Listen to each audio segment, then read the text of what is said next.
हे hello hello, आवाज येतोय ना? ओके. हा हा हा, येतोय येतोय. ओके मित्रांनो, इंजिनिअरिंग मेकॅनिक्स. आता कमेंट्स करे जरा मी बघणार नाही, कारण की मी तुम्हाला एक गॅरंटी देतो, ह्या आता लेक्चर मध्ये संपूर्ण थिअरी मेकॅनिक्स मी कव्हर करणार आहे. आणि अति महत्वाचं, थिअरीचे मार्क्स आपले जायला नको, आपल्या हक्काचे आहेत.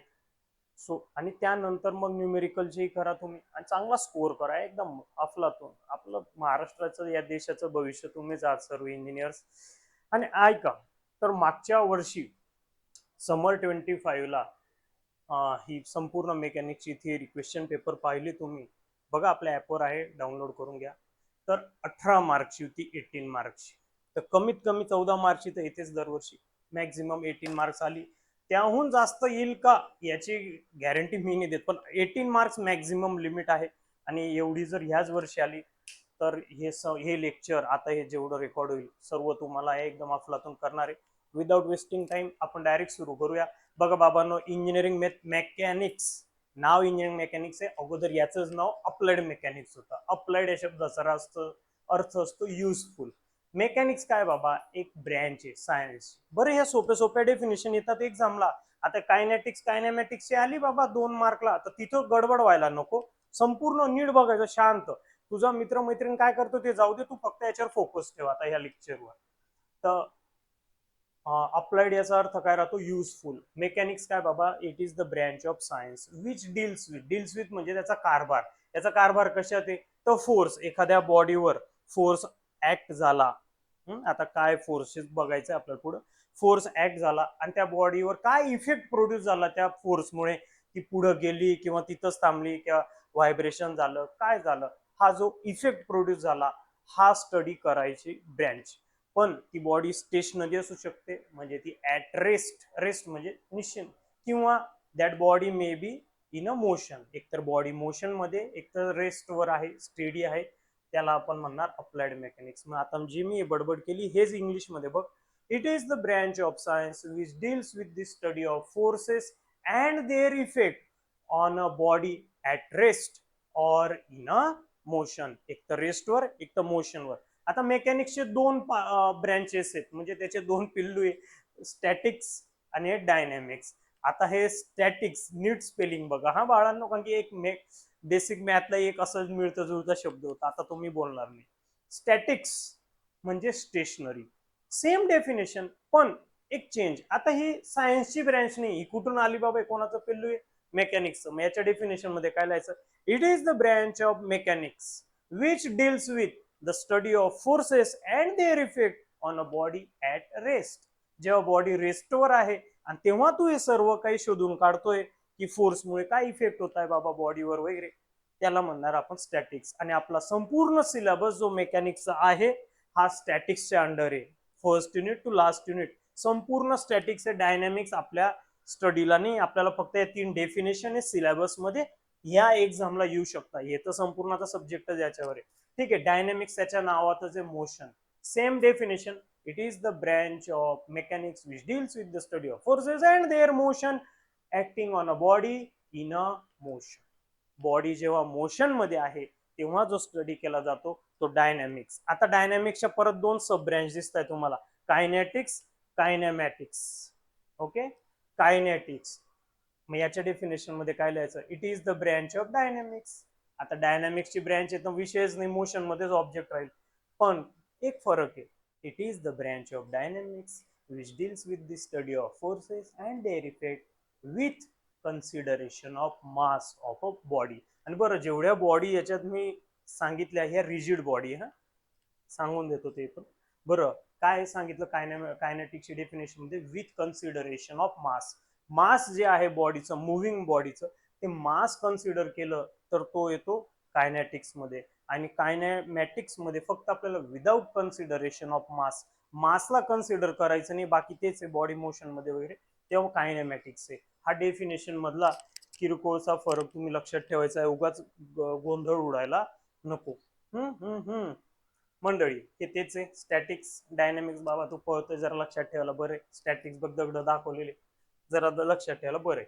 बरं, ह्या दोन अगदी सोप्या डेफिनेशन ह्याच तिकडे आपल्या अप्लाइड सायन्सला ह्याच डेफिनेशन पुढच्या सेमला सॉमला सुद्धा आहे. पण सॉमला आता तो बाप सब्जेक्ट आहे, ते समजलं जातं थोडं पुढचं सेम येईल तेव्हा तेव्हा त्याच्यात हे विचारले नाही जात, पण मेकॅनिक्स मध्ये विचारलं जाऊ शकतं. रिजिड बॉडी अशी बॉडी जिचा साईज आणि शेप कितीही त्याला फोर्स अप्लाय केले तरी चेंज होत नाही, साईज शेप चेंज होत नाही, म्हणजेच डायमेन्शन चेंज होत नाही on the application of force, then it is called as a rigid body. The body which do not change it size and shape म्हणजेच काय, dimension on the application of external deforming force, बाहेरून काहीतरी deforming force लावलं. Deforming force म्हणजे त्याचा form बिघडवणारा, त्याचा काहीतरी form आहे आता हेक्सागोनल, हा काही सर्कल थोडी कर्व होऊन जाणार आहे, नाही होऊ शकणार. असं जो होऊ शकत नाही फोर्स अप्लाय केल्यावर, तर त्या बॉडीला आपण म्हणतो रिजिड बॉडी. अशी बॉडी या युनिव्हर्स मध्ये एक्झिस्ट करत नाही, रिअल नाहीये, ही इमेजनरी बॉडी, हायपोथेटिकल. पण आपल्या कन्सिडरेशन साठी आपण रॉक, जो दगड असतो, त्याला आपण रिजिड बॉडी म्हणतो. ठीक आहे. आणि इलास्टिक बॉडी आता काय बोलायचं, चांगलाच परिचयाचं आहे. स्प्रिंग आहे आणि रबर बिबर बॉडी ताणली, एक्सटर्नल डिफॉर्मिंग फोर्सने ताणली, सोडून दिली, परत ओरिजिनल साईज शेपला जरी येऊन गेली, elastic body. The body which regain, परत मिळवणे, the body which regain its original size and shape on the removal of external deforming force is called as elastic body. इधर से ऐसा ऐसा, ओके, ये कैसे क्या आ गया, म्हणून हे करत हा, ठीक आहे. हा हा, फोर्स आला का, ओके. मंडळी फोर्स ही भिंत आहे बाबा, आणि हा तुझा फोर्स आहे, पंच, पुश, पुल आणि पुश लक्षात ठेवा हा. न्यूमेरिकल मध्ये पुल म्हणजे काय, पुश म्हणजे काय, ते दरवाज्यावर लिहिलं जातं बऱ्याच ठिकाणी, कुठं हॉस्पिटलला गेला, हॉटेलला गेला, तुमच्या कॉलेजलाही असेल. पुल काय, पुश काय, नाही तर तिथंच प्रॉब्लेम आहे. पुश म्हणजे ढकलणे, पुल म्हणजे ओढणे, ताणणे. असं लक्षात ठेव मराठीत, नाही तर उगाच प्रॉब्लेम व्हायचा. बरं, फोर्स ही डेफिनेशन बोर्डची आवडती आहे. फोर्स किंवा युनिट फोर्स, युनिट फोर्सला आपण 1 न्यूटन फोर्स म्हणतो, आणि दोघांची डेफिनेशन वेगळी आहे. अगोदर फोर्स आहे बाबा, त्यानंतर त्याच्यावरनं युनिट फोर्स किंवा 1 न्यूटन फोर्स आलेला आहे. फोर्स म्हणजे काय, एखादी बॉडी स्टेडी आहे, काढू दे बॉडीला, तुम्हाला माहिती आपली बॉडी, ही बॉडी बाबा स्टेडी आहे किंवा मोशन मध्ये, एक तर स्टेडी आहे किंवा मोशन मध्ये, आणि एक बाहेरून बाहेरून काहीतरी एजन्सी आली, एक्सटर्नल एजन्सी, मधून नाही, त्याच्या इंटरनल नाही, एक्सटर्नल एजन्सी आली, आणि याने ही जर स्टेडी आहे तर तिला मोशन मध्ये केलं, किंवा ऑलरेडी ही बॉडी मोशन मध्ये आणि एक्सटर्नल एजन्सीने तिची डायरेक्शन बदलून दिली की आली तुमच्याकडे, तर असं करून दिलं, तर या एक्सटर्नल एजन्सीला काय म्हणतो आपण, force. An external agency which tends to change the state of rest or of a uniform motion is called as force. External agency which tends to change म्हणजे करेलच असं नाही, करण्याचा प्रयत्न, टेंड्स टू करण्याचा प्रयत्न. ठीक आहे, हे तेच दाखवत आहे. आणि फोर्स डेफिनेशन लिहिली का, युनिट लिहायचं त्याचं, न्यूटन, किलो न्यूटन वगैरे, ते तर आपण आपल्या कन्व्हिनियन्स साठी करतो. फोर्सचे कॅरेक्टरिस्टिक म्हणजे त्याच्या प्रॉपर्टीज आहे बाबांनो. त्याला सेन्स असतो, त्याला डिरेक्शन असते, त्याचा पॉइंट ऑफ ऍप्लिकेशन असतो, आणि मॅग्निट्यूड असतो. का, कारण की force is the vector quantity, vector, scalar vector येतच आहे पुढं, काळजी करायचं नाही. तर बघा, फोर्सच्या या प्रॉपर्टीज, त्याचं डिरेक्शन कुठे आहे, सेन्स काय, पुल आहे का पुश आहे, हे खूप मॅटर करतं न्यूमेरिकल सॉल्व्ह करताना. डेफिनेशन मध्ये तर काय एवढा विषय नाही. ओके, हे पुढे जाण्याआधी मित्रांनो, मी फोर्स सांगितला तुम्हाला, 1 न्यूटन फोर्स सांगतो, 1 मिनिट. ही डेफिनेशन ही कुठे गेली, माझं 2 बॉडी ना आपल्याकडे, ही बॉडी. तर बघा, हे definition 1 newton force or unit force, हे दोन्ही एकच आहे. पण जर नुसतं फोर्स विचारला ना बाबा, ते वेगळं, ते मी आता बोललो ते. आता युनिट फोर्स म्हणजे काय, याचाच अर्थ काय, की आपण जसं की कुठं तू साखर घ्यायला गेला तर 1 किलोग्रॅम द्या, तर तू ते जुन्या तराजूत पाहिलंय, 1 किलोग्रॅम म्हणजे ब्लॉक असतो लोखंडचा, त्याच्या बरोबर वजनाच्या जे भाजीपाला वगैरे ग्रोसरी येतात त्याला 1 kg आपण म्हणतो. तसं जर फोर्सचं युनिट 1 न्यूटन आहे, मग डिफाईन करण्यात आलं की 1 न्यूटन म्हणजे नेमकं किती फोर्सला धरायचं, असं कसं का कोणत्याही फोर्सला 1 न्यूटन धरायचं. तर याच्या मागे असा तर्क लावण्यात आला की एक फोर्स जो एका 1 किलोग्रॅमच्या बॉडी, नीट ऐकायचंय, 1 किलोग्रॅमच्या बॉडीमध्ये जर 1 metre per second square acceleration, हे काय बेटा ऍक्सलरेशन, आणि हे काय मास प्रोड्यूस करत असेल, त्या फोर्सला आपण म्हणणार हे 1 newton force or unit force. मी मराठीत जे बोललो तेच इंग्लिश मध्ये. The force which produces 1 metre per second square acceleration in the 1 kilogram of body. 1 kilogram किंवा किंवा याला असं पण म्हणू शकता unit mass of body. Unit mass याचा अगेन मिनिंग होतो 1 किलोग्रॅम. Then that force is called as this. Mass आणि स्केलर आणि vector. The physical quantity last सेमचं आहे. The physical quantity which requires only magnitude for its expression is called as scalar quantity. Length आहे, time आहे, हे काय झालं बाबा आपल्या स्केलर क्वांटिटी, ज्यांना फक्त मॅग्निट्यूड म्हणजे नंबर. वेळ किती झाला तू विचारलं, किती टाइम लागेल बघ तुला इथं घरून जायला, तू सांगितलं 2 तास लागतील, 2 हा काय झाला मॅग्निट्यूड. ओके, मग टाइम जो आहे तो काय झाला बाबा स्केलर क्वांटिटी. मग वेक्टर क्वांटिटी काय ते, the quantity which requires magnitude as well as direction is called as vector quantity. मग याचं सर्वात बेस्ट एक्झाम्पल म्हणजे फोर्स. फोर्स काय बाबा, तू किळा घेतला हातोड्याने मारला तर डिरेक्शन त्याच डिरेक्शनला जाईल ना, तो डिरेक्शन महत्वाची. किती मॅग्निट्यूड आहे, समजा तो 50 न्यूटन आहे तर 50 काय झालं जसं मॅग्निट्यूड, आणि डिरेक्शन ही असेल काहीतरी ईस्ट वेस्ट असं. ठीक आहे, वेक्टर क्वांटिटी. आता याच्यातला डिफरन्स आला 2 मार्कला, सांगताना 4 मार्कला. 4ला तर येणं शक्य कमी शक्यता आहे बाबा, शक्यतांचा कारभार. एखाद्या पेपर सेटरने ठरवलंच आहे या वर्षीचं सर्व मुलांना टॉपर बनवून द्यायचं पास, तर टाकूही शकतो. पण 2 मार्कला डिफरन्स आला, डेफिनेशन आली तर चुकायचं नाही. डेफिनेशनचा 1 पॉईंट, खालीचा एक्झाम्पलचा 1 पॉईंट, असं मस्त एक 2 एक्झाम्पल लिहायचे, एन्जॉय करायचं. बरं, पुढचं आहे मास आणि वेट. बघ बाबा, मास आणि वेट. तो दुकानावर गेला, 5 किलो साखर द्या म्हटला तर ते 5 किलो, किलो म्हणजे तो किलोग्रॅम असतो, ते 5 किलोग्रॅम मास आहे. तू पृथ्वीवर मोज का चंद्रावर मोज ते सेम राहणार आहे. म्हणजेच काय, द मास, मास काय, it is the matter content in the body. बॉडीमध्ये काय मॅटर भरलेलं आहे ते तेवढ्या अमाऊंटचं मॅटर म्हणजे काय मास. मासचं युनिट आहे किलोग्रॅम, लक्षात ठेवायचं. SI MK असते सिस्टीम, यु नो. आणि दुसरं आहे वेट. वेट म्हणजे काय, पृथ्वीचा ग्रॅव्हिटेशनल फोर्स जो आपल्यावर ऍक्ट होतोय सर्वांवर, तो ऍक्ट झाल्यामुळे त्याचं जे काही जी फिजिकल क्वांटिटी तयार झाली त्याला म्हणतो आपण वेट. हे पृथ्वीवर वेगळे, चंद्रावर वेगळे. का, कारण की ग्रॅव्हिटी ज्याची त्याची वेगळी. तू गुरुग्रहवर गेला तर वेगळे. मास आणि वेट मधला हा डिफरन्स लक्षात ठेवायचा आहे. डेफिनेशन लक्षात ठेवायचे आहे, कारण की आता यांचा डिफरन्स आला बाबा 2 मार्कला, तर पहिलं तर डेफिनेशन येईल. मासचं काय, it is the matter contain in the body. वेटचं काय, it is the gravitational force acting on the body. Second point काय, मासचं युनिट किलोग्रॅम, वेटचं युनिट न्यूटन. न्यूटन फोर्स आला ना.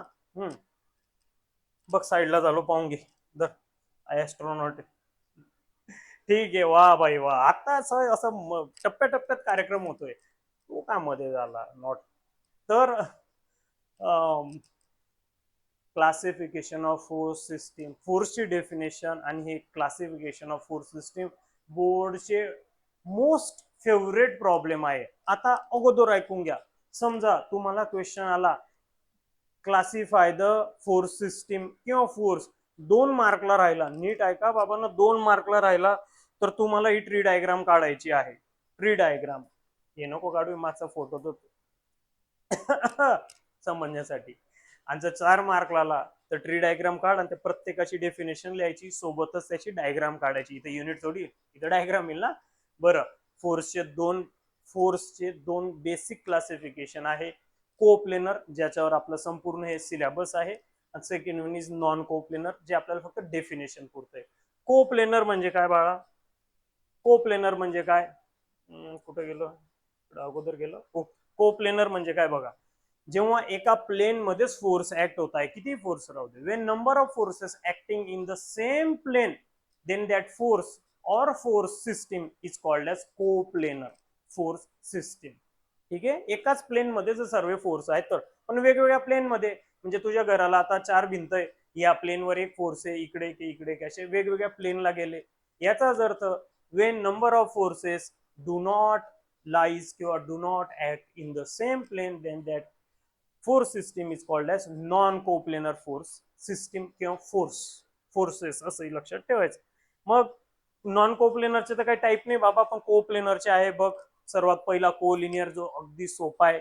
जर फोर्सेस एकाच लाईन मध्ये जातात येतात ते काही मॅटर नाही करत.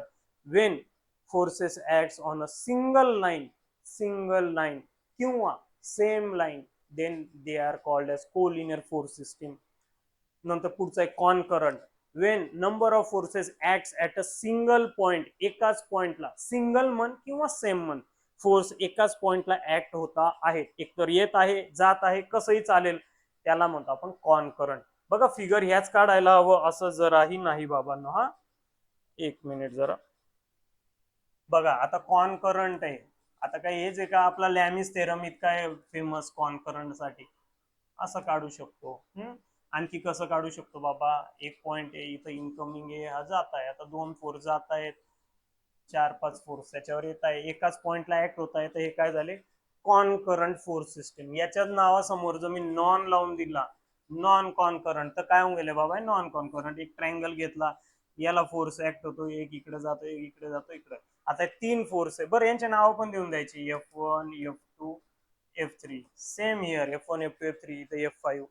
फिगर काढूनच यायचे, नुसत्या डेफिनेशनला मार्क नाही मिळणार. नीट आहे का? ट्री डायग्राम पण काढली तुम्ही 2 मार्क साठी, तर प्रत्येकाच्या खाली प्रयत्न करायचा, जसं मी इथं दिलंय माझ्या नोट्सलाही ऍपवर आहे, त्या नोट्स पूर्ण सब्जेक्टच्या पीडीएफ मध्ये. ठीक आहे. तर आता याच्यात जे याची जी डेफिनेशन आहे त्याच्या फक्त नॉन टाकायचं आहे. When number of forces do not act at the same point, then it is called as a concurrent force system. आणि आणखी एक महत्वाची गोष्ट मित्रांनो, हे जे चारही टाईप आहे हे कोणाचे टाईप आहे, कोप्लेनर. त्यांच्या प्रत्येकाच्या डेफिनेशन मध्ये तुम्ही सुरुवातीला कोप्लेनर वर्ड पण टाकून द्यायचं. The coplanar forces which acts at the same point, they are concurrent. Which do not act at same point, non concurrent. आणि पॅरलल तर आता बोलायची गरज नाही, पॅरलल आपल्याला माहिती, त्याच्यावरचे फिक्स आहे. 6 मार्कचा एक तो बीमचा प्रॉब्लेम, सिम्पली सपोर्टेडचा, ओव्हर हँगिंगचा फिक्स आहे. आणि आणखी ते मोमेंट वगैरे घेणं तर आहेच.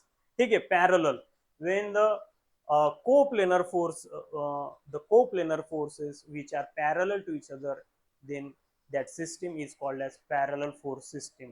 आणि याचे 2 टाईप आहे, एक लाईक आणि एक अनलाईक. लाईक म्हणजे तो, आता लाईक वर आठवलं, युट्यूबला लाईक करा, चला या लेक्चरला लाईक करा यार, इतकं छान देतोय आणि आणखी पुढचं लेक्चर संपूर्ण बाकी, हे जेवढं लेक्चर होईल ना हेच तुझे आता इतके मार्क डन करतोय, काय वारंवार सांगू. लाईक पॅरलल फोर्स म्हणजे काय, आता याची डेफिनेशन काय, एकोणाची ब्रँच आहे, parallel force.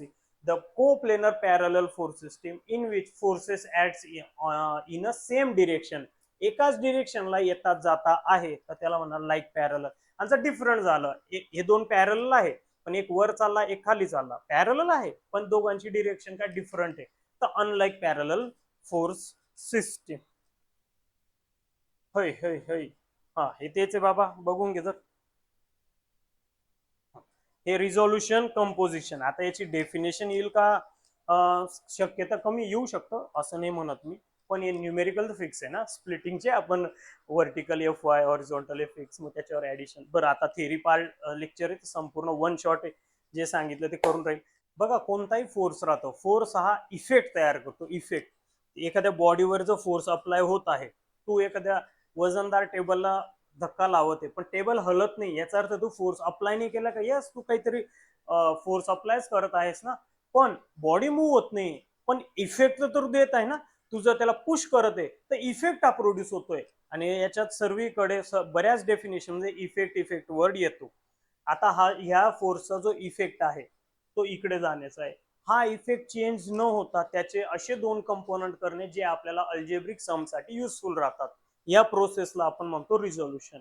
Splitting of force into its component without changing its effect. त्याचा इफेक्ट न बदलता व्हर्टिकल, एक तर वर राहील खाली राहील, हा इकडे जातोय म्हणून वर आहे, हा जर डाऊनवर्ड राहिला तर खाली जाईल ना, तर एफ वाय एफ एक्स, याला म्हणतो आपण रिझोल्युशन. आणि कंपोजिशन म्हणजे काय, हे जे आपण रिझॉल्व्ह केलेले फोर्सेस आहे, एका बॉडीवर नंबर ऑफ फोर्स ऍक्ट होत आहेत, 4-5-6 फोर्स ऍक्ट होत आहेत, प्रत्येकाला आपण रिझॉल्व्ह केलेत आणि या रिझॉल्युशन वरून आपण त्याचा रिझल्टंट काढतोय, ह्या प्रोसेसला आपण म्हणतो कंपोजिशन. रिझॉल्युशन वेगळे करणे, कंपोजिशन एकत्र करणे. म्हणजे या प्रोसेसमध्ये काय करतो आपण, रिझल्टंट फाइंड आउट करतो. बघा, the process of finding out resultant of the force system. आता फोर्स सिस्टीम कॉनकरंट राहू शकते, नॉन कॉनकरंट राहू शकते, का पॅरलली राहू शकते. कोलिनियर, पण कोलिनियरचे न्यूमेरिकल इतके वर्ष झाले आता मी शिकवतोय हा सब्जेक्ट, 14 वर्ष झाले, पण अजून तरी काही कोणते आले नाही, कारण खूपच सोपे आहे ना, फक्त एफ एक्स एफ वाय वरनं तो होऊन जातो. बरं, याच्या पुढे जाण्याआधी रिझल्टंटची डेफिनेशन पाहूया. मित्रांनो, एक डेफिनेशन रिझल्टंट आणि त्याचा एक भाऊ आहे ज्याचा जो पटत नाही त्याचा, तो म्हणजे इक्विलिब्रंट. दोघं फोर्सच आहे. याला आर ने डिनोट करतो आपण, याला आर आणि ई डिनोट करतो. जेव्हा एखादी फोर्स सिस्टीम आहे, समजा हा बॉक्स आहे, याच्यावर बरेच फोर्स ऍक्ट होत आहेत, इकडनं हा फोर्स आला, बरं नॉन कॉन्करंट घेतो मी, असं काही नाही, कॉन्करंट पण चालतं. इकडनं हा दुसरा फोर्स आहे बाबा, इथून हा थर्ड फोर्स आहे. ह्या फोर्सेसने याच्यावर काहीतरी इफेक्ट प्रोड्यूस केला. आता कमी जास्त असतील, इफेक्ट असताय की बॉडी तिकडे मूव्ह होण्याची शक्यता आहे. हा सेम इफेक्ट बरकरार ठेवायचा आहे आणि एकच फोर्स जर अप्लाय केला तर त्या फोर्सला आपण म्हणतो रिझल्टंट. तो एकच फोर्स आहे बाहुबली, जो सर्वांचं काम एकटा करतो, असं लक्षात ठेव. म्हणजे काय बघ, it is a single force which can produce the same effect. It is a single force which can produce the same effect as that can be produced by the number of forces acting on a body. Number of force जे बॉडीवर act होतात त्यांनी जो effect produce केला, same effect ज्याने produce केला त्याला म्हणतो resultant. आता ही झाली याची डेफिनेशन. नंतर त्या खाली काय लिहायचं त्याचं काम.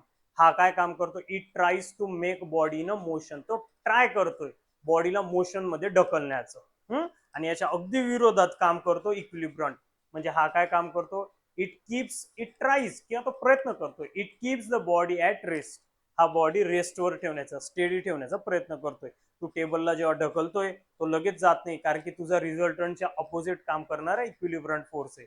इक्विलिब्रंटची डेफिनेशन काय, it is a single force. हा पण सिंगलच आहे, हा पण सिंगलच आहे. It is a single force which acts opposite to the resultant force. आता समजा या सर्वांचा रिझल्टंट असा इकडे जात आहे, एक्झाम्पल देते बरं का बाबा, तर बरोबर याच्या अपोजिटलाच काय राहिलो, इक्विलिब्रंट फोर्स. याच्या बरोबर अपोजिटलाच काय राहील, इक्विलिब्रंट फोर्स. आता रिझल्टंटचं जो मॅग्निट्यूड इथं येत आहे 70 न्यूटन, त्याचं सुद्धा 70च राहील. ठीक आहे, म्हणजे क्वेश्चन मध्ये ते विचारू दे, थोडी लाईन तिरपी झाली का, ओके, ते समजण्यासाठी होऊन गेलं. इक्विलिब्रंट रिझल्टंट न्यूमेरिकल तर येणारच आहे ना.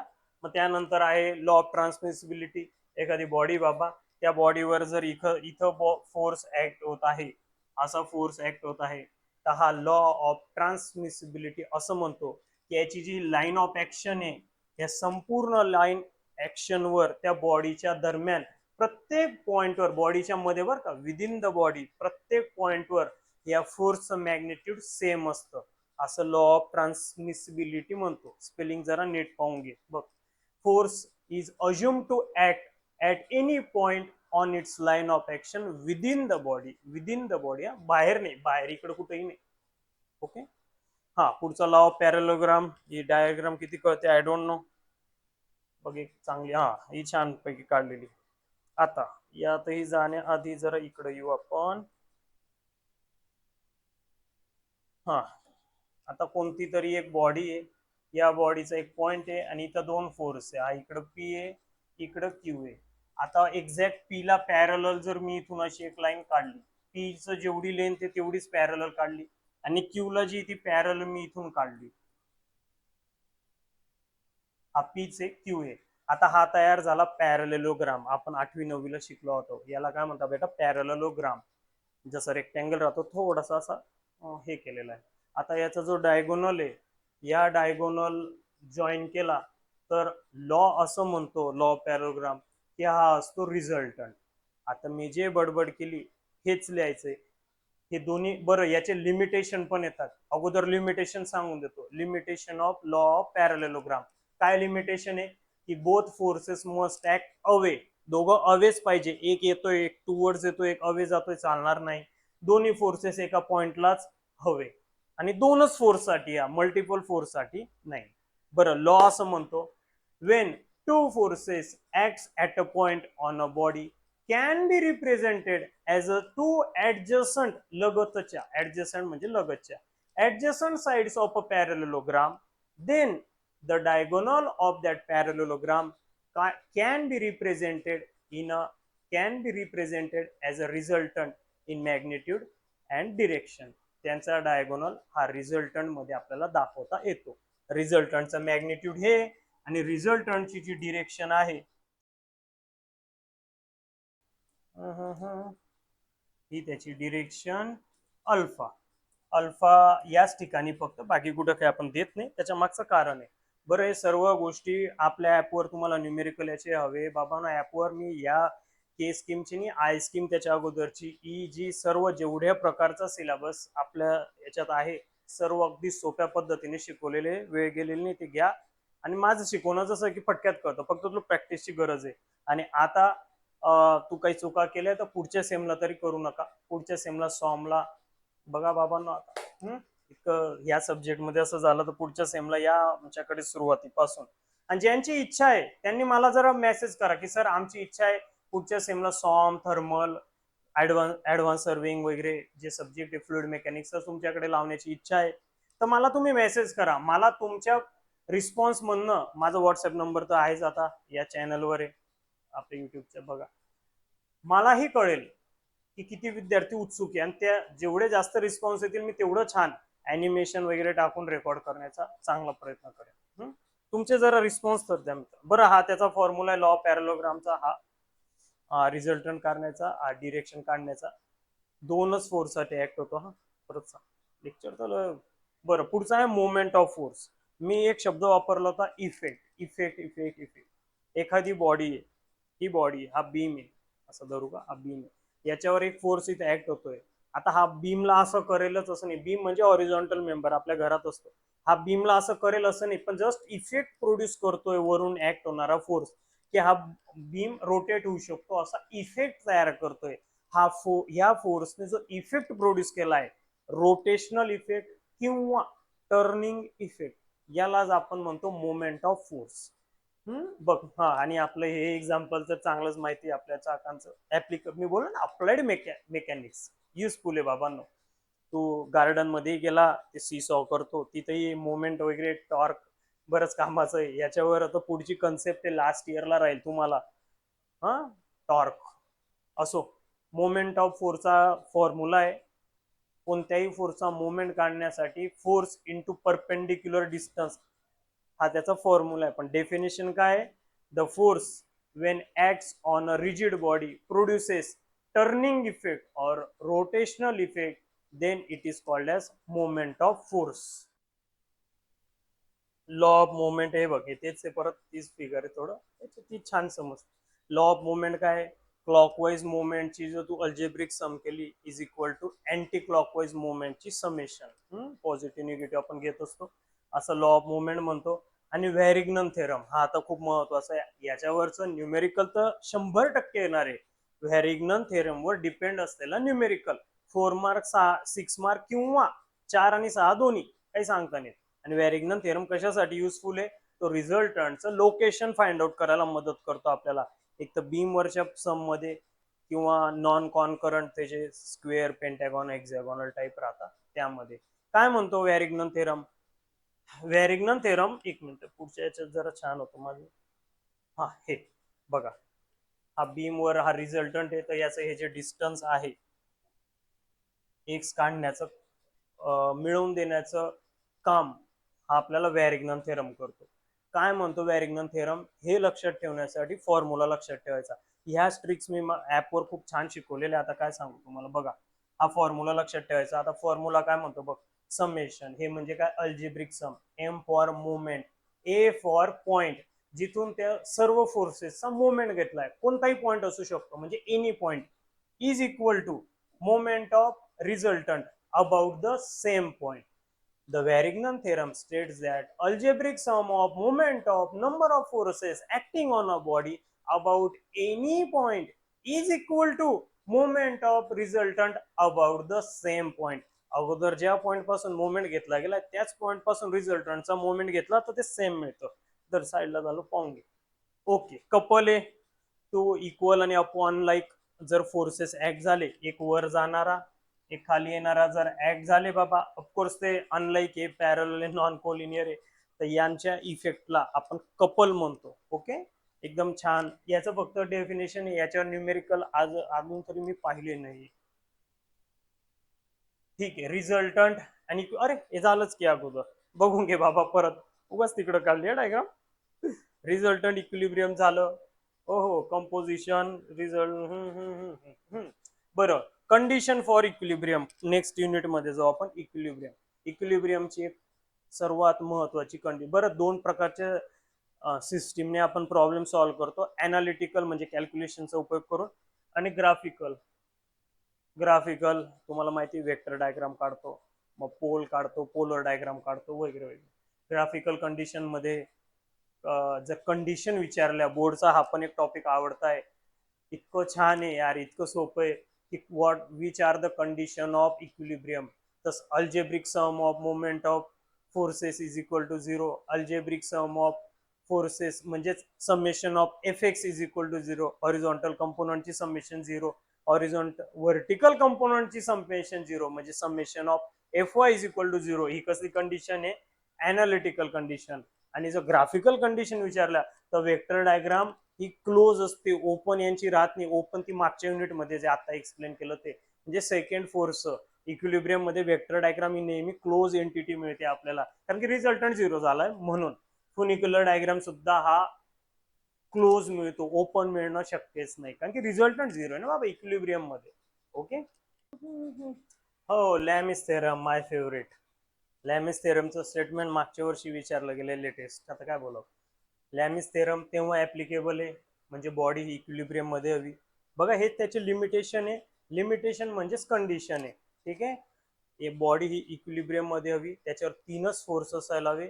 तिन्ही force, they all three force must act away. Away जायला हवे, जवळ यायला नको. आणि त्यांनी बॉडीला इक्विलिब्रियम मध्ये, बोललोच मी आता. आणि कॉन्करंट असायला हवे, एकाच पॉइंटला ऍक्ट होणारे. नॉन कॉन्करंट चालत नाही. ही डायग्राम आता ठीक आहे कलरफुल जरा तुम्हाला समजण्यासाठी. हा, बट एक्झामला माहिती तुम्हाला कशी काढायची. बघ, अशी बॉडी दाखव बाबा, एक पॉइंट इकडं. ठीक आहे, बरं मी पी क्यू आर दाखवले, तुला योग्य वाटेल तर F1 F2 F3 दाखव. किंवा अल्फा बीटा गॅमा माझा आवडतोय, तू θ1 θ2 θ3 दाखव. थिटा. हे बघ, ह्या फोरच्या अपोजिट हा जो काही अँगल आहे हा महत्वाचा आहे, प्रत्येकाचा अपोजिट. आणि या सर्व अँगल हे फोर्स एकमेकाला प्रोपोर्शनल मध्ये, पण डिरेक्टली नाहीये, म्हणजे डिरेक्टली अँगलशी नाहीये. त्या अँगलचा साईन घ्यायचा आहे, साईन. आपला तोच साईन कॉस टॅन बघितलं आपला मेकॅनिक्स मध्ये, पिक्चर तर सोडणार नाही, तो अगोदरही झालं ना.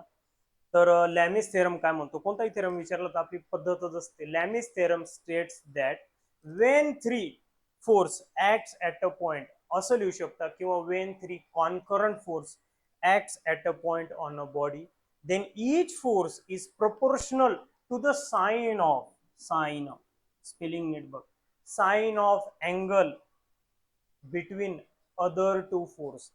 हा फोर्स याच्या साईनला प्रोपोर्शनल आहे. मग फोर्स, हा अँगल कुठला आहे? दुसऱ्या दोन फोर्सच्या दरम्यानचा आहे.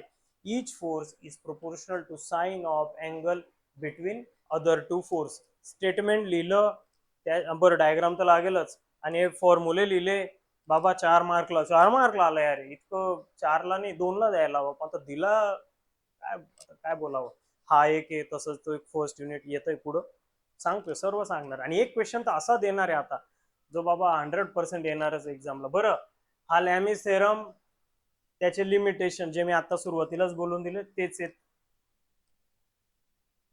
हा, types of beam. Types of beam आणि टाइप्स ऑफ सपोर्ट थोडासा फरक आहे किंचितचा. सपोर्टलाच बीम मध्ये केलं जातं, जसं की simply supported beam, over hanging beam, वगैरे वगैरे. आपला कॅन्टिलिव्हर बीम, वगैरे वगैरे. काय बोलू बाबा, आपल्या नेहमीचे सिम्पली सपोर्टेड, कॅन्टिलिव्हर आणि ओव्हर हँगिंग, या तिघांवर न्यूमेरिकल आपल्याला येतात. आणि सपोर्टच्या बाबतीत बोलायचं झालं तर रोलर सपोर्ट आणि हिंज सपोर्ट. हिंजड नाही बरं का, काही काहीतरीच बोलतात लोक. ईडी लावलं का प्रोनाऊन्सिएशन काय करतात रे. गंभीर अवस्था आहे, शिकवणारेच असे राहतील तर मग मुलं कसे घडतील. हिंज. बरं, हे बीमचे टाईप आहे बाबांनो. आणि टाइप्स ऑफ बीम जर आलं, याच्यावर न्यूमेरिकल तर येणार आहे, पण याच्यावर थेअरी आली तर डेफिनेशन प्रत्येकाची डेफिनेशन 1 ते 2 ओळींची आहे, पण डायग्राम काढूनच यायची. बरं, एक डायग्राम सांग सर्वांना, एक सांगणं. ते म्हणजे आता माझ्याकडे अशा डायग्राम आहे, 3D मॉडेल तुम्हाला लगेच समजतील, कचकन समजतील, टचकन तुला मार्क एक्झामला मिळतील. पण अशा एक्झामला काढायच्या नाही, आपल्याला कोणती काढायची बाबांनो, free body diagram. Free body diagram, अरे देवा, चल त्याचंही जरा आता डेफिनेशन सांगून घेऊ दे.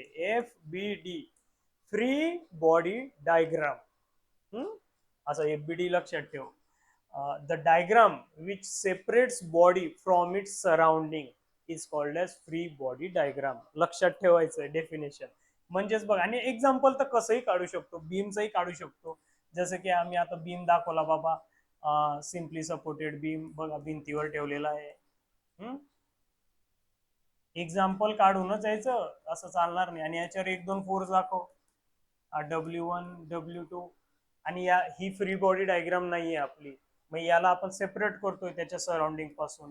तर जस्ट लाईन शो करतो हॉरिझॉन्टल, म्हणजे तो बीम आहे. आणि इथं हा A सपोर्ट, इथं हा B सपोर्ट, याची रिएक्शन इथं RB, याची रिएक्शन RA, आणि हा वरून जो आला W1 W2, हे काय झाली याची फ्री बॉडी डायग्राम. ही फ्री, तुला डेफिनेशन विचारली याची, डेफिनेशन तर एका ओळीची, पण असं काढून येतो. आता हेच काढायला हवं असं आहे का? नाही. किती संपूर्ण आपलं सब्जेक्ट असतं याच्याने भरलेलं आहे, अशा 2-2 डायग्राम सर्वीकडे. जसं की लॅमिस थेरम आहे, लॅमिस थेरम मध्ये आपला स्पियरचा प्रॉब्लेम आहे असा, तर याला फ्री बॉडी डायग्राम म्हणतात का? नाही, रिएक्शन इकडे जाते, इकडे जाते. आणि यावरनं आपण जे काढतो, ही काय झाली बाबा फ्री बॉडी डायग्राम. हे वेट चाललं, हे RA, हे RB. थोडं नीट काढायच्या, छान करायचं. आणि डेफिनेशन ही सांगितलीच मी आता. बरं, हे बीमचे प्रकार आहे बाबा चारही, असं नाही बरेच आहेत, 6-7 येते. पण हे 4 जरा कसं असतं, एक्झाम तुला विचारलं एक्झामला तर 4 लिहायचे असतात, 1-1 मार्कला, म्हणून 4 दाखवतोय. आणि जे आपले जास्त न्यूमेरिकल आहे ते सिम्पली सपोर्टेडला काय केलं जातं, बीम फक्त 2 एंडला जस्ट रेस्ट केला जातो, ठेवला जातो, त्याला आपण काय म्हणतो, सिम्पली सपोर्टेड बीम. हा, ओव्हर हँगिंग बीम म्हणजे काय, सपोर्टच्या जरा पुढं तो हवेत गेला, हा पुढं जरा गेला, सपोर्टच्या पुढे, इथं सपोर्ट आहे, असा पुढे गेला बीम, त्याला काय म्हणणार, ओव्हर हँगिंग बीम. आता ओव्हर हँगिंग एका साईडलाही राहू शकतो, दोन्ही साईडला सुद्धा राहू शकतो. आता बीम एका साईडला फिक्स आहे, दुसऱ्या साईडला फ्री आहे, काही सपोर्टच नाही, याला आपण म्हणणार कॅन्टिलिव्हर बीम. आपला आवडता याचे काय बोला, आवडतच आहे, न्यूमेरिकल खूप सोपे, छान आहे. आणि फिक्स बीम तो डायरेक्ट दोन्ही एंडला डायरेक्ट फिक्स करून दिला भिंतीमध्ये, फिक्स बीम. मग याचे सपोर्ट आहे बाबा, रोलर सपोर्ट, हिंज सपोर्ट वगैरे. हा, आता लेक्चर बरंच मोठं मी तुम्हाला बोललो, IMP सर्व शिकवून देतोय. बरं, टाइप्स ऑफ लोड. आता या बीमवर ऍक्ट होणारे लोड 2 प्रकारचे, जसं 3 प्रकारचे युनिफॉर्मली व्हॅरिंग लोड पण आहे, पण आपल्या सिलेबस मध्ये नाही. आपल्या सिलेबस तुम्ही इंजिनिअरिंग करणार तेव्हा येईल ते. आपल्या सिलेबस मध्ये 2 टाईपचे, एक पॉइंट लोड, त्यालाच म्हणतो आपण concentrated load. Second one is UDL, uniformly distributed load, UDL. Concentrated load म्हणजे काय, बीम कोणताही राहू दे, त्याच्यावर जर एकाच पॉइंटला लोड ऍक्ट होत आहे, याला आपण म्हणणार point load. The load which acts at a single point on a beam is called as your point load और कॉन्सन्ट्रेटेड लोड. किंवा the load which is concentrated, whose magnitude is concentrated at a single point is called as आणि UDL म्हणजे हे blue कलरचं दिसतंय, एखादा beam आहे त्याच्यावर एक तर संपूर्ण स्पॅन राहील, अर्धा राहील, थोडासा राहील, काहीतरी राहील, तो एकसारखा पसरला आहे, त्याला म्हणतो आपण UDL. The load which is uniformly spread over the length of a beam is called as UDL. याचे न्यूमेरिकल सोडवताना याला अगोदर याच्यात कन्वर्ट करायचं आणि नंतर सोडवायचे. हा, फ्रिक्शन, वा, 4th युनिट, फ्रिक्शन. फ्रिक्शन म्हणजे काय, आता तू या हात घेतलाय, घासलाय, काय फ्रिक्शन आहे बाबा. तू गाडी चालवतोय, टायर रोडवर घासले जातात, फ्रिक्शन आहे. फ्रिक्शन हे युजफुल पण आहे, आणि म्हणजे त्याचे काही ऍडव्हान्टेज पण आहे, त्याचे डिसएडव्हान्टेज पण आहे. पेनाने आपण लिहू शकतो बोर्डवर, का, कारण की फ्रिक्शन ऍडव्हान्टेज आहे. पण तिथंच जर फ्रिक्शन 0 करून टाकलं, म्हणजे ऑइल पाणी टाकलं 0 झालं, तर ते लिहिलंच जाणार नाही, मग हे काय झालं, डिसएडव्हान्टेज झालं. म्हणजे फ्रिक्शन काही ठिकाणी गरजेचं आहे, पण ओव्हर फ्रिक्शन पण गरजेचं नाही, कारण की मशिनरीच्या पार्टचं झीज होते, विअर अँड टिअर होतो. जसं की टायर एक असले जातात गाडीचे, फ्रिक्शनमुळे ते त्याच्या डिसएडव्हान्टेज मध्ये जाईल, ऍडव्हान्टेज मध्ये. बरं, फ्रिक्शन नेमकं काय, तर रेजिस्टन्स ऑफर्ड होतो. रेजिस्टन्स म्हणजे बॉडी जेव्हा एका साईडने चालते, एका डिरेक्शनने चालते, तर दुसरा सरफेस या एका सरफेसला काहीतरी अपोज करतोय, रेजिस्टन्स ऑफर करतो आहे, याला आपण म्हणतो फ्रिक्शन. बरं, या फ्रिक्शन जे मी बोललो, या फ्रिक्शनला फ्रिक्शनल रेजिस्टन्स, फ्रिक्शनल फोर्स असं म्हणतात. पण एक जरा शब्द वेगळा आहे, लिमिटिंग फ्रिक्शनल फोर्स, ते जरा वेगळं येतं.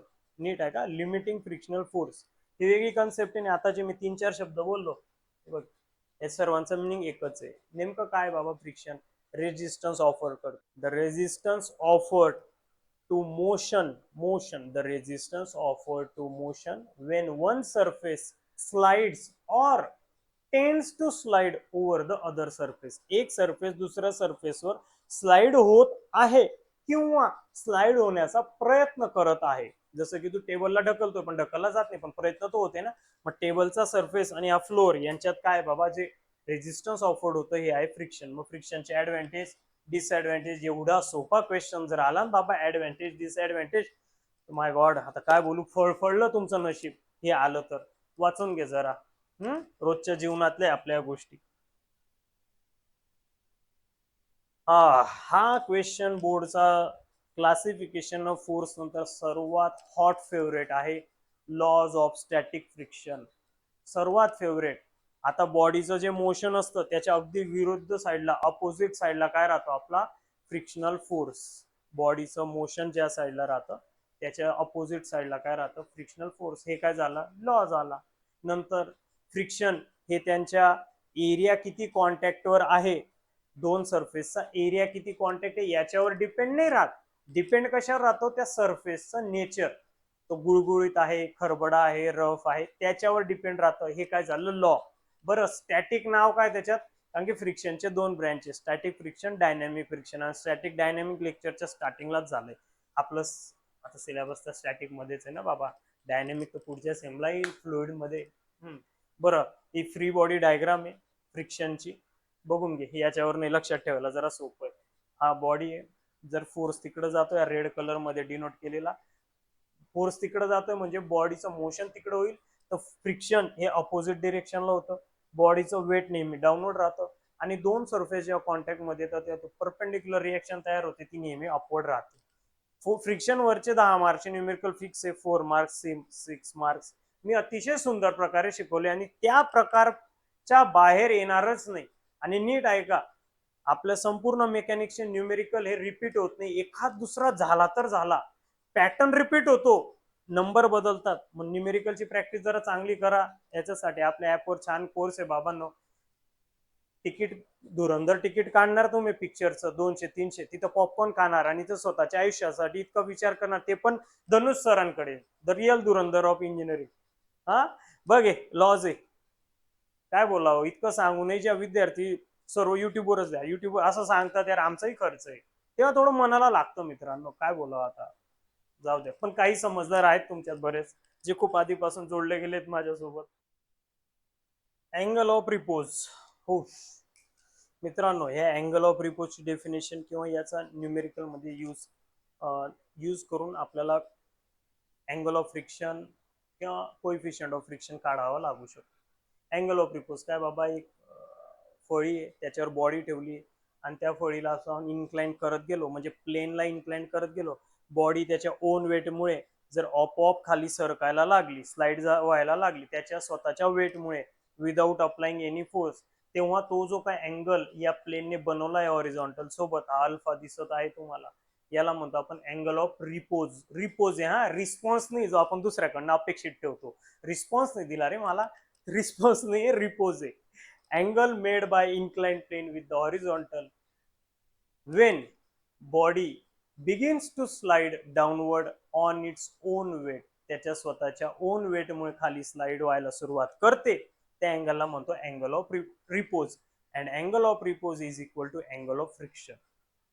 2 मार्कला न्यूमेरिकल येऊ शकतो. आता बघा, आपल्या सिलेबसला इतकं छान या लेक्चरला केलंय, शेअरिंग करा जरा. आणि पुढच्या सेमला मी बोललो यार सॉमचंही तुमची इच्छा असेल, सॉम वगैरे आपले जे मेक सिव्हिलच्या रिलेटेड ब्रँचची जे सब्जेक्ट आहे, प्लीज मला कॉन्टॅक्ट करा. मलाही उत्साह आहे लेक्चर छान बनवायला. हे असे नाही, मी आणखी ॲनिमेशन बनवेल. ऍक्च्युली मी जे शिकवतो नाही संपूर्ण युट्यूबवर नाही इतकं छान, हे तुम्हालाही माहिती. आपली एक BMW, बाकीच्यांची मग ती तुझ्या पद्धतीने लावून देतो. बरं, लॅडर फ्रिक्शन या के स्कीमला याची फक्त आपल्याला फ्री बॉडी डायग्राम ठेवली, जी राईट नाव तुम्ही बोर्डवर पाहत आहात. डायरेक्ट 4 मार्क येईल लॅडर फ्रिक्शनची फ्री बॉडी डायग्राम. पण नुसती डायग्रामनी काढायचं, यांच्या प्रत्येकाचं मिनिंग सुद्धा लिहायचं की आर काय, एफ काय, हे काय, ते काय. 4 मार्कला. अगोदरच्या स्कीम लिहायचे, न्यूमेरिकल पण होते बेटा, मुवमेंट बिमेंट घ्यायला लागायचा. ते तर की स्कीम मध्ये आले तुम्ही तर एवढं सोपं झालंय. लॅडर फ्रिक्शन, सीडी कुठं जाते, कशी जाते तर पाहून घे. ओके. आणि आता मी एक बोललो होतो की 100% एक क्वेश्चन येणारच. 99.99 पण नाही, 100%. तो म्हणजे सेंट्रॉइड आणि सेंटर ऑफ ग्रॅव्हिटी यांची डेफिनेशन किंवा त्यांच्यातला डिफरन्स. जेव्हापासून हा सब्जेक्ट डिप्लोमाला आला आहे, एकही असं वर्ष गेलेलं नाही ना रेग्युलर ना बॅकलॉग की हा क्वेश्चन आला नाही. म्हणजे 70 मार्क्स पैकी 2 मार्क तर देऊनच दिले तुला की हे येणारच आहे. What do you mean by centroid किंवा सेंटर ऑफ ग्रॅव्हिटी यांचे डेफिनेशन किंवा काय बोललो डिफरन्स, फरक काहीतरी या दोघांपैकी एक येणारच आहे. सेंट्रॉइड म्हणजे काय मग, की एखादी बॉडी आहे, एक प्लेन लॅमिना आहे बाबा, घेऊया आपण सर्कलच घेऊ, हा त्याचा सेंटर आहे आणि याचा संपूर्ण एरिया याच पॉइंटला कॉन्सन्ट्रेट आहे असं आपण अज्युम केलं, सपोज आपण मानून घेतलं, तर त्याला म्हणणार आपण सेंट्रॉइड. सेंट्रॉइड हा कशाशी related, plane lamina. Plane lamina इथं काय असतो, एरिया. आणि सेंटर ऑफ ग्रॅव्हिटी कशाशी रिलेटेड आहे, सॉलिड. सॉलिड.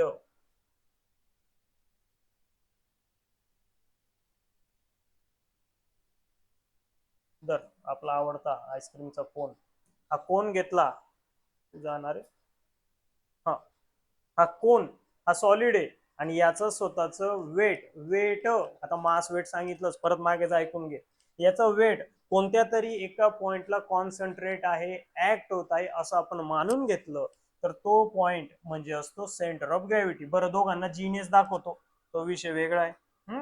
याची डेफिनेशन काय, the point on a plane lamina at which whole area is supposed to act is called as centroid.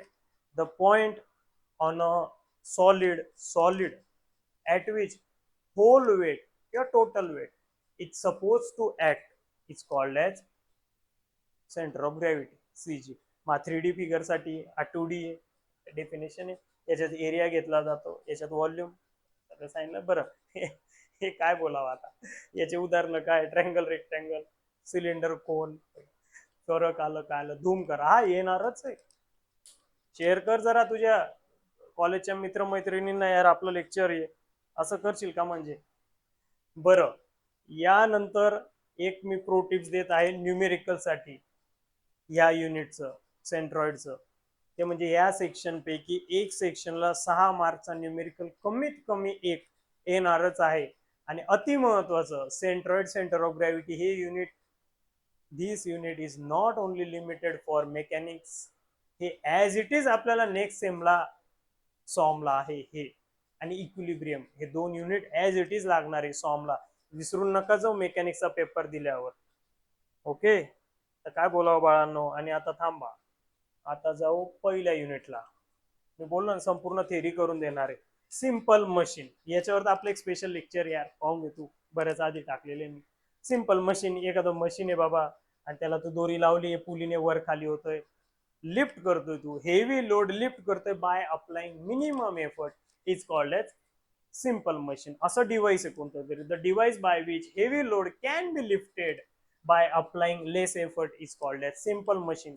आणि असे 2-4 मशीन एकत्र आले तर त्यांना आपण म्हणतो कंपाऊंड मशीन. बरं, याचं एक्झाम्पल लक्षात ठेवायचं, नुसती डेफिनेशन नाही लिहायची, म्हणजे लिहायचीच आहे, त्याच्या खाली त्याचं एक्झाम्पल पण लिहायचंय. सिंपल व्हील अँड एक्सेल किंवा स्क्रूजॅक, स्क्रूजॅकचा आवडताच बोर्डचा न्यूमेरिकल साठी. हा, कंपाऊंड मशीन कुठं गेलं, हे सिंपल एक्सेल व्हील हे दाखवायचं होतं मला. बऱ्याच जणांचं कळतच नाही, दोर सेम का बरं नाही, काय नाही. इथं तुझा लोड लावलाय, इथं तुझा एफर्ट आहे, तानातानी कर. नंतर compound machine, the device which may consist of number of simple machine is called as compound machine. आणि याचं बेस्ट एक्झाम्पल म्हणजे क्रेन. लोड, हो हो हो, लोड दमदर, तुला लोड आहे ना थोडस, हो जा सुरू. हा लोड आहे बेटा, हा लोड आहे, वर खाली होतं ना, लोड आहे, हा लोड. आणि इथं तू उभा आहे, तू ताणतोय, हे काय एफर्ट. लोड, लोड म्हणजे काय, वेट. वेट शब्द दुसरीकडे कुठंच नाही, फक्त लोडच्या डेफिनेशन मध्ये. The weight to be lifted is called as load. W. मग वेट आहे ना ते, मग युनिट काय राहील त्याचं, न्यूटन. आता लोड गेला, मग इथं तू काय अप्लाय करत होता, एफर्ट. एफर्ट म्हणजे काय, फोर्स आहे. फोर्स अप्लाइड कशासाठी, to lift the load. Force applied to lift the load is called as effort. याचं युनिट परत काय, न्यूटन. Okay, mechanical advantage. आता हे न्यूमेरिकल साठी आणि डेफिनेशन साठी त्याचा फॉर्म्युला लक्षात ठेव, त्याच्यावरनं त्याची डेफिनेशन. फॉर्म्युला काय, एम चा डब्ल्यू अपॉन पी. आता डब्ल्यू काय, मग याच्यावरनं डेफिनेशन बनवायची. लोड टू बी लिफ्टेड आणि खाली काय, effort to be applied. It is the ratio of load to be lifted to the effort applied. आणि दोघांचं युनिट काय बघ, न्यूटन अपॉन न्यूटन कॅन्सल होऊन जाईल. नो युनिट, एम एचं युनिट नाहीये. मग त्यानंतर येतो व्हेलॉसिटी रेशिओ. आता तो जो डब्ल्यू अपॉन पी होता त्याला उलटा करून द्यायचा आहे. पी वर घेऊन जा, खाली डब्ल्यू घेऊन जा आणि डिस्टन्स लावून दे. म्हणजे जे डिस्टन्स ट्रॅव्हल केलं एफर्टने डिवायडेड बाय डिस्टन्स ट्रॅव्हल केलं लोडने is called as velocity ratio. आता डिस्टन्स ट्रॅव्हल डेफिनेशन काय लिहायचं, it is the ratio of distance travel by effort to the distance travel by load is called as velocity ratio. आता distance आहे, distance unit राहता metre. वर पण metre खाली पण मीटरच येईल ना. त्यात कट झालं, परत काय आलं, नो युनिट. लक्षात ठेव, एम एन व्ही आर चे युनिट नाही. इनपुट, हा बाबा इनपुट. आता बाळा या प्रत्येक मशीनचं इनपुट राहतं, त्यानुसार आउटपुट मिळतं. आपलं आता हे विहिरीचं मशीन आहे, इथं तू उभा आहे बाबा, हे जे तू जे काही इथं अप्लाय करत आहे, काम करत आहे, काम ते म्हणणार इनपुट. आणि आउटपुट तुला काय मिळतंय, लोड. लोड वर खाली जे काही होतो आहे, इथं ज्या लोडने जे काम केले, काम म्हणजे वर्क डन, याला म्हणणार आपण आउटपुट. बघ यांचे फॉर्म्युले वेगळे आणि डेफिनेशन जरा वेगळी. Input, work done by the effort is called as input. हे शॉर्ट डेफिनेशन. याच्यात तू आणखी काही मसाला टाकू शकतो, पण महत्वाचे वर्ड हे लक्षात ठेव. Work done by the effort. तसंच काय, work done by the load is called as output. आणि फॉर्म्युला काय बघ, जर एफर्टला वर्क डन होत आहे त्याला आपण इनपुट म्हणतोय. मग इनपुटचा फॉर्म्युला काय, effort into distance travel by effort. मग तसं लोडचं काय, load into distance travel by load. बघ डायग्राम. ओके, इफिशियन्सी याचा फॉर्म्युला लक्षात ठेवायचा, M A upon V R. याच्याच वरनं त्याच्यावर definition, it is the ratio of mechanical advantage to the velocity ratio is called as काय, ते इफिशियन्सी. पुढं नेहमी लिहायचं, it is always expressed in a percentage. आणि हे सेम, हा तर युनिव्हर्सल फॉर्म्युला आहे. तुला लास्ट जोपर्यंत इंजिनिअरिंग होत नाही तोवर लागणार आहे तो, म्हणजे हा. कोणत्याही मशीनची इफिशियन्सी काढली जाते output upon input, ratio of output to the input. हे आणि हे सेमच मिळणार आहे आपल्याला, व्हॅल्यू वेगळी नाही मिळणार आहे. आणि हे सर्व आपलं ऍक्च्युअल मशीन साठी या गोष्टी, आयडियल मशीन साठी जरा सेम होऊन जातात. Input output ideal. काय असते ideal machine, the machine in which frictional resistance is totally absent, म्हणजे झिरो असतं, त्याला आयडियल मशीन म्हणतो. त्याच्यावरनं आयडियल एफर्ट येतो, त्याच्यावरनं मग आयडियल लोड येतो, मग नंतर येतो लॉ ऑफ मशीन. कुठे गेला लॉ ऑफ मशीन, बरं एक मिनिट दम जरा. हा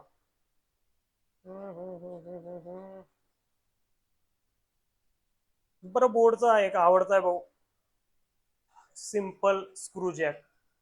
बोर्डचा आवडता. याच्यावर न्यूमेरिकल वगैरे आले तर बघा. फॉर्म्युला लक्षात ठेवा, 2 पाय अपॉन पिच. 9 मशीन आहे आपल्याला, त्याच्यापैकी कोणत्या तरी एका मशीनवर, कमीत कमी एका मशीनवर 4 मार्कचा सम येणार आहे.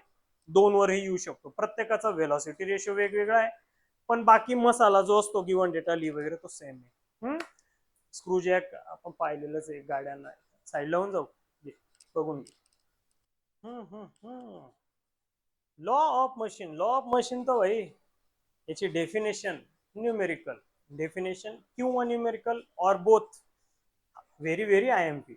लॉ ऑफ मशीन बघ, ग्राफ काढायचा, इकडं पी घ्यायचा, इकडं डब्ल्यू घ्यायचा. बरं, डेफिनेशन जरी विचारलं हे काढावं लागणार आहे. आणि अशी एक लाईन दाखवायची, हा असे 2 पॉईंट दाखवायचे, दाखव आता काही दाखव नको. आणि फॉर्म्युला लिहायचा, P equal to M W plus C. कोणता कॅपिटल एन कोणता स्मॉल एन नीट बघून घे. आणि याची definition, it is the relation. हे रिलेशन आहे कोणामधलं, लोड आणि effort. It is the relation between load to be lifted and effort applied in the form of straight line, in the form of straight line is called as law of motion. Definition लिही, हे असं काढ, हे लिही आणि या 4 इंची meaning खाली लिहून द्यायचे काय काय नाही. 4 मार्क डन डना डन डन. इतकं सुंदर लेक्चर केलंय. हा नक्कीच आणखी काही थिअरीचे पॉईंट आहे बाबा. आता हेच लेक्चर इतकं मोठं होऊन गेलो. तुम्ही लाईक शेअर तर करा, बघू न्यूमेरिकल पण घेऊन टाकू लाईव्ह आजच. टाटा.